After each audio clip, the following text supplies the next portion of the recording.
Everybody, नमस्कार। आप सभी का बहुत स्वागत है सीयूटीपीजी वाला पर। मेरा नाम है संस्कृति और आप सभी मेरे साथ पढ़ते हैं इसी प्लेटफॉर्म के माध्यम से अपने सीयूटीपीजी एग्जामिनेशंस के लिए political science. So forms are out already out. CUTPG के फॉर्म्स आर ऑलरेडी आउट और जब ये सेशन बन रहा है तब हो चुका है भाई 5 जनवरी का दिन। सो आपके एग्जाम्स का जो फॉर्म भरने की प्रक्रिया है उसकी आखिरी डेट भी बहुत ज़्यादा नज़दीक है। इसलिए इस वीडियो को देखने के बाद अगर आपने फॉर्म नहीं भरा है आज के आज जा करके भर दो। ऐसा ना हो आखिरी आखिरी आखिरी आखिरी आखिरी आखिरी करते करते फॉर्म ही ना भर पाए। तैयारी बहुत अच्छी करी लेकिन फॉर्म ही ना भर पाए। खैर, आज के इस डिस्कशन में हम बात करने वाले हैं लास्ट 60 डेज प्रिपरेशन की, है ना, कि आपकी क्या प्रिपरेशन की स्ट्रैटेजी होनी चाहिए। ना इस वीडियो को मैंने 2 हिस्सों में बांटा है। पहला वाला पार्ट जो है वो जनरल स्ट्रैटेजी है। जनरल स्ट्रैटेजी मतलब कि हम ओवरऑल एक साइंटिफिक तरीका आप कह सकते हो या अपने ब्रेन को जो हैबिट डालनी दिलवानी होती है पढ़ाई करने की और बहुत ज़्यादा एक्यूरेसी से क्वेश्चंस लगाने की, उसकी बात करेंगे। एंड देन फिर हम थोड़ा सा डिस्कस करेंगे स्पेसिफिकली पॉलिटिकल साइंस की 60 डेज की स्ट्रैटेजी को लेकर के कि आपको किन किन यूनिट्स पे किन किन टॉपिक्स पे ज़्यादा ध्यान देने की ज़रूरत है। ठीक है, चलिए तो शुरू करते हैं फटाफट से। और भाई अगर ये सेशन अच्छा लगे तो अभी नहीं कहती हूँ, लास्ट के लिए रखना कि अगर ये सेशन अच्छा लगे तो प्लीज़ इस सेशन को अपने दोस्तों के साथ ज़रूर शेयर करना, because this strategy even though इस पर लिखा हुआ है 60 डेज की strategy for pol sci, but this strategy is for every student, every student. Now आपके पास 2 महीने, ठीक है, आपको ये थोड़ा सा देख करके चार्ट समझ आ जाना चाहिए, आप बड़े बच्चे हो। मैंने आपके पूरे समय को बांटा है सबसे पहले तो 2 महीनों में, ठीक है ना, month 1 and month 2।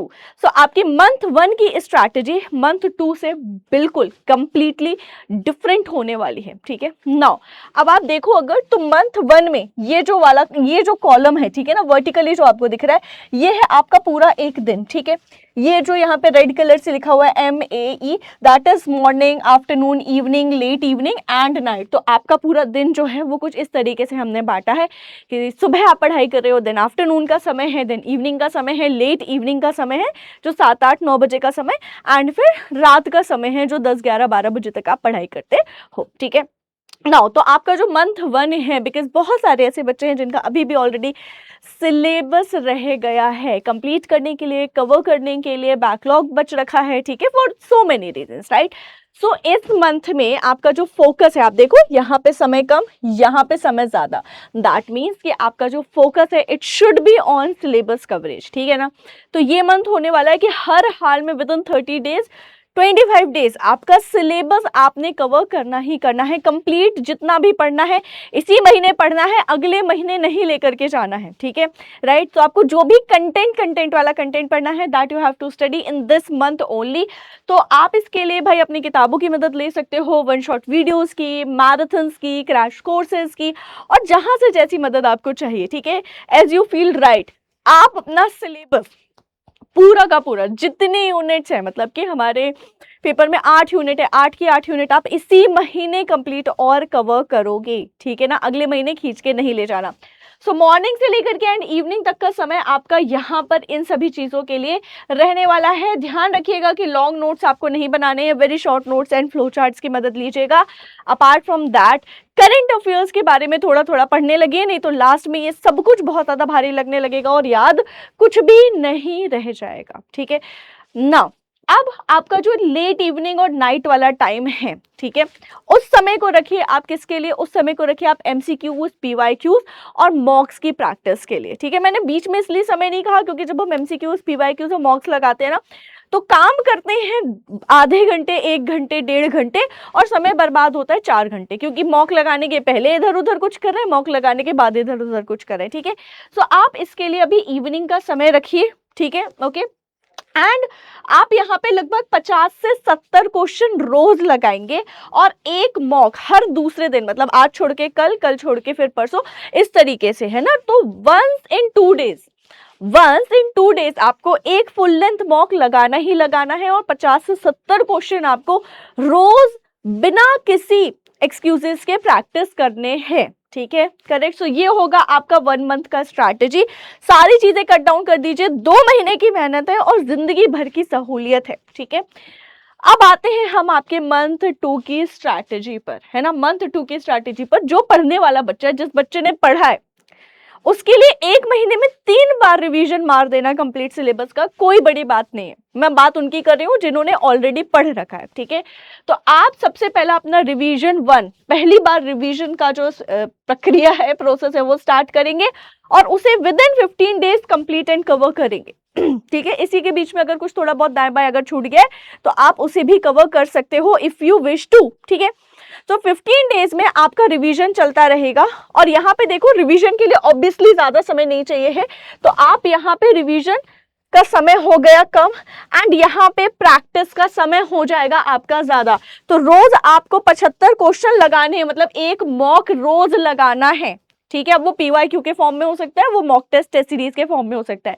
Apart from that MCQs and PYQs लगाना है, उसमें भी 100 से 150 क्वेश्चन लगभग रोज लगाइए। बहुत यूट्यूब पर कंटेंट है बेटा, बहुत फ्री ऑफ कॉस्ट वेबसाइट्स और हर जगह कंटेंट है, ठीक है। इवन आप हमारे टेलीग्राम ग्रुप पे जाओ, हर जगह जाओ, हम रोज ही 40-50 क्वेश्चन, मैं खुद पर्सनली स्पीकिंग मैं खुद 40-50 क्वेश्चन करवाती हूँ यूट्यूब की क्लास और टेलीग्राम मिला करके, ठीक है। तो आपके 50 क्वेश्चन का कोटा तो यहीं से हो रहा है और अब तब तक तो जब तक आपका दूसरा महीना आएगा तब तक मैं खुद और एग्रेसिव हो जाऊंगी, तो आपको और क्वेश्चन मिल जाएंगे। ओके, सो इस जस्ट लाइक दैट आपने यहाँ पे क्वेश्चंस करने, ठीक है। आप सोचोगे 30 दिन अगर आप 100 क्वेश्चंस भी लगा रहे हो तो 3000 क्वेश्चन की तो ऐसे ही प्रैक्टिस होगी। तो आपकी यहाँ पे जो भी लर्निंग और प्रैक्टिस है वो आपके क्वेश्चन से होगी, ठीक है, राइट। नाउ मैराथन्स यूज कर सकते हो, वन शॉट, फाइनल रिवीजन, इन्हें आप चाहो तो आप बाद में लास्ट में फाइनल रिवीजन की तरह देख सकते हो, ठीक है। अब 15 दिन के रिवीजन के बाद सेकेंड रिवीजन 10 दिन में और सुपर फास्ट रिवीजन 3 दिन में आपको एग्जाम के पहले कंप्लीट करना है। Please try to complete and wrap things before 2 to 3 days of your examination, ठीक है। एग्जामिनेशन के 2 से 3 दिन पहले ही ये सब कुछ कंप्लीट और कवर कर लीजिए एंड आखिर के जो 2 या 3 दिन होंगे कंप्लीट रेस्ट करिए, सोचिए, समझिए और एग्जाम के लिए मेंटली प्रिपेयर होइए, तबीयत का ध्यान रखिए और इसके अलावा जो डॉक्यूमेंट वगैरह है वो भी इकट्ठे कर लीजिए चैन से एकदम, ठीक है।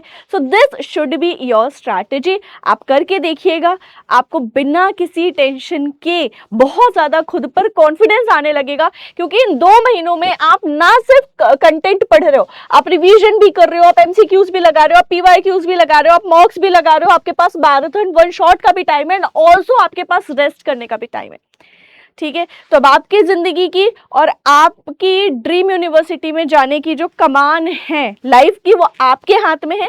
आप जिस दिशा में मोड़ देंगे अपनी जिंदगी को, आपकी जिंदगी उस दिशा में मुड़ जाने वाली है। Now comes to the second session, that political science के बच्चों को किस चीज पर बहुत ज्यादा ध्यान देना चाहिए। तो अगर आप देखोगे तो बच्चा आपके political theory, western political thought, Indian political thought, international relations and Indian government and politics, ये 5 ऐसे यूनिट हैं आउट ऑफ 8 यूनिट्स जहां से मैक्सिमम क्वेश्चंस देखे गए हैं, ठीक है। तो आपको इन यूनिट्स पर बहुत अच्छे से फोकस करना है, मजाक में नहीं ले जाना है। इसके बाद फिर Indian comparative government and politics, CGP, ठीक है। यहां से भी आपको लगभग 5 से 7 क्वेश्चन एग्जाम में देखने के लिए आपको मिले हैं। पब्लिक पॉलिसी से आपको 2 से 3 क्वेश्चंस देखने मिले हैं एंड जो आपका इश्यूज ऑफ कंटेम्प्रेरी टॉपिक्स है, ठीक है, जो कंटेम्प्रेरी इश्यूज पर topic, general discussion on contemporary issues वाला टॉपिक है, वहां से भी आपको 3 से 4 क्वेश्चन लगभग देखने मिले हैं। कंसिडरिंग कि एनवायरमेंटल कन्वेंशन से रिलेटेड 1-2 क्वेश्चंस हो गए, ठीक है, करंट से रिलेटेड 1 आधा 2 क्वेश्चन हो गए और 1 आधा डायनेमिक कोई क्वेश्चन हो गया, ठीक है। तो major focus should be on these units without compromising on these, ठीक है। ये आपकी स्ट्रैटेजी होनी चाहिए। थ्योरी तो अच्छी करिए ही करिए, लेकिन बिकॉज आपके एग्जाम में फैक्ट्स भी बहुत पूछे जाते हैं तो इसे ज़रूर बढ़िया करिएगा। फैक्ट्स में आपके बुक्स एंड ऑथर्स वाले बहुत क्वेश्चन आते हैं बच्चा हर यूनिट से, तो ये इस पर आपका कमांड होना चाहिए। दूसरा, इवेंट से रिलेटेड क्वेश्चन आते हैं, कौन सा इवेंट किस साल हुआ था या किस साल कौन सा इवेंट हुआ। देन यू हैव क्रोनोलॉजी वाले क्वेश्चंस काफ़ी ज़्यादा, तो ये भी आपको आना चाहिए, कौन पहले आया, कौन बाद में आया, कौन बीच में आया। तो इस तरीके के क्वेश्चंस बहुत पूछे जाते हैं फैक्चुअल सेंस में। ऑल्सो मैच द कॉलम वाले, ठीक है ना, मैच द कॉलम वाले क्वेश्चंस भी बहुत पूछे जाते हैं। तो आप तैयार रहिए अपने फैक्ट्स के साथ कि एग्जाम में जैसे ही फैक्ट पूछा जाए खटाखट आप सही जवाब लगा दें। With that note, all the very best. अगर आपकी और कोई भी क्वेरी है या आप और कुछ भी पूछना चाहते हो मेरे से, please feel free to write down in the comment section में। अपने सारे वीडियोस के कमेंट सेक्शन कॉन्स्टेंटली चेक करती रहती हूँ, आप सभी को पर्सनली रिप्लाई भी करती हूँ। और अगर आप मेरे से कनेक्ट करना चाहते हो तो आप मेरे टेलीग्राम से जुड़ सकते हो। मेरे टेलीग्राम का नाम है पॉलिटिकल साइंस CUETPGPW, मेरी शक्ल लगी हुई है ना। आप मेरे इस टेलीग्राम से जुड़ सकते हैं और आप वहां पर भी मेरे से क्वेश्चंस पूछ सकते हैं और वहां पर भी मैं क्वेश्चंस पोस्ट करते रहती हूँ। You can participate in that. PDFs वगैरह करंट अफेयर वहां शेयर होते हैं, तो you can, if you wish to, you can become a part of this Telegram group as well. So अभी के लिए इतना ही। आप सभी का बहुत बहुत धन्यवाद। All the very very best to all of you. Looking forward कि आप सभी को वर्ष 2026 में अपने ड्रीम यूनिवर्सिटी में जरूर एडमिशन मिलेगा। God bless you all.